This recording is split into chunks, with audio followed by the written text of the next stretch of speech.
So we were closer than brothers, and now we gotta fight each other as we trust our fate to the heart of the gods. Who remembers that horrible song from Duel Monsters? Well, this episode had nothing to do with that song really, apart from a duel between two actual brothers, Tremolo and Phaser. Let's talk about it. Hello everyone and welcome to Dueling with Danton, and today we're talking all things episode 86 of the Yugioh Go Rush anime series. A decent episode that sees a little bit more plot progression, and honestly, I actually thought this episode would be more filler than it was plot related. But I like the fact that we return to the fact that Tremolo did get attacked physically in the last duel against Kauidal. That we have to address this. Now, the one thing this episode really does very well and it highlights greatly is the display of brothership between Phaser and Tremolo. This is something that isn't new to the series per se, but it's great to see how much Phaser actually cares for his brother, as we've already seen the display of care and loyalty that Tremolo has towards Phaser in the previous arcs, so it's good to see this kind of switched on its head really. Actually seeing Phaser understand how scared and shocked Tremolo is after obviously taking that physical damage in the previous episode, and understanding how it shook Tremolo's confidence, Phaser actually takes the initiative to try and fix the situation and get his brother back, actually stating that he needs his brother's support in order to move forward, because without that, Phaser himself is going to struggle. Now, of course, going back to Tremolo's confidence being a bit rocked, we do also have the addition of the Tremolo cuties not physically supporting him. Instead, they're now, because this alternative reality, all behind Phaser. So Tremolo has lost part of his free will, as everyone is trapped inside this time space. He has lost his cuties, he's lost his confidence, and his physical form as well still is not back to normal. He's still a piece of furniture.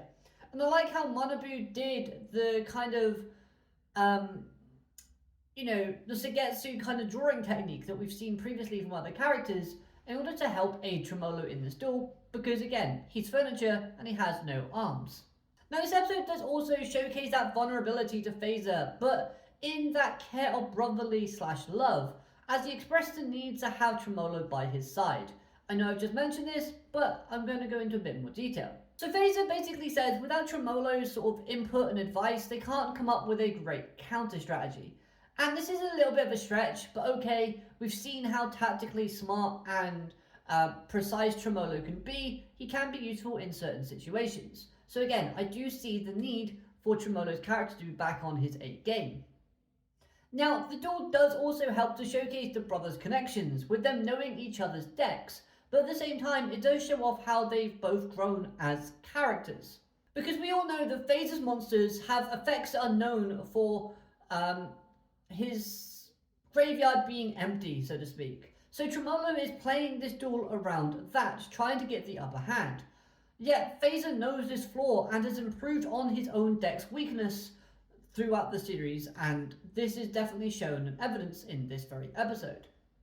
On Tremolo's side though, we learn more about his cuties as he hired them because they looked like the cards he uses in his deck, which is weird and a little bit creepy, but at the same time, it's good that we're getting a little bit of lore about this, I suppose. However, the caveat is, the main positive with this, him using those cards, is how they support him in the duel, very much like how the secretaries actually support him in real life.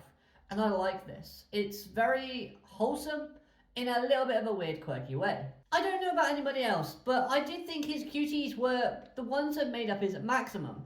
But now they're actually their own physical cards, and we see this throughout the duel, and they help him recover his maximum, thus getting Tremolo back to full strength, going back to the idea of his cuties always supporting him and aiding him, thus making him the best version of himself, which in his deck's case is the maximum, and then the cuties in their own physical card form, getting that and feeding it back into him, boosting him back up when he's been taken down. This I thought was great, and I like the synergy that it has and the kind of real life effect that the cutie secretaries have that play into them acting like the cards as well as looking like the cards. So then after this duel, we do get some more plot relevance. So basically, the show's just letting us know that Kauidal isn't done tuning his deck, because we are in his time-space steel and Kauidal is moving cards around out of his deck, thus affecting our characters, thus creating chaos and causing other characters to act differently, because only 40 characters can be in that deck. So if you take someone out, then someone else needs to go back into that deck. Now, the reason as to why Kauidal is fine-tuning his deck is because, like we saw in this duel, it is very luck-heavy. It's got a lot of high monsters in them, and it needs proper deck synergy and balance. So, hopefully we see a bit of that in the next duel that we have for him.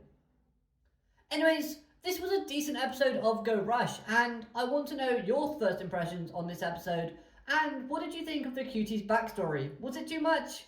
Anyways, I hope you enjoyed this short review. If you have, hit that like button, comment your thoughts, and I'll see you next time. Have a great day. Alligator, matane. Goodbye.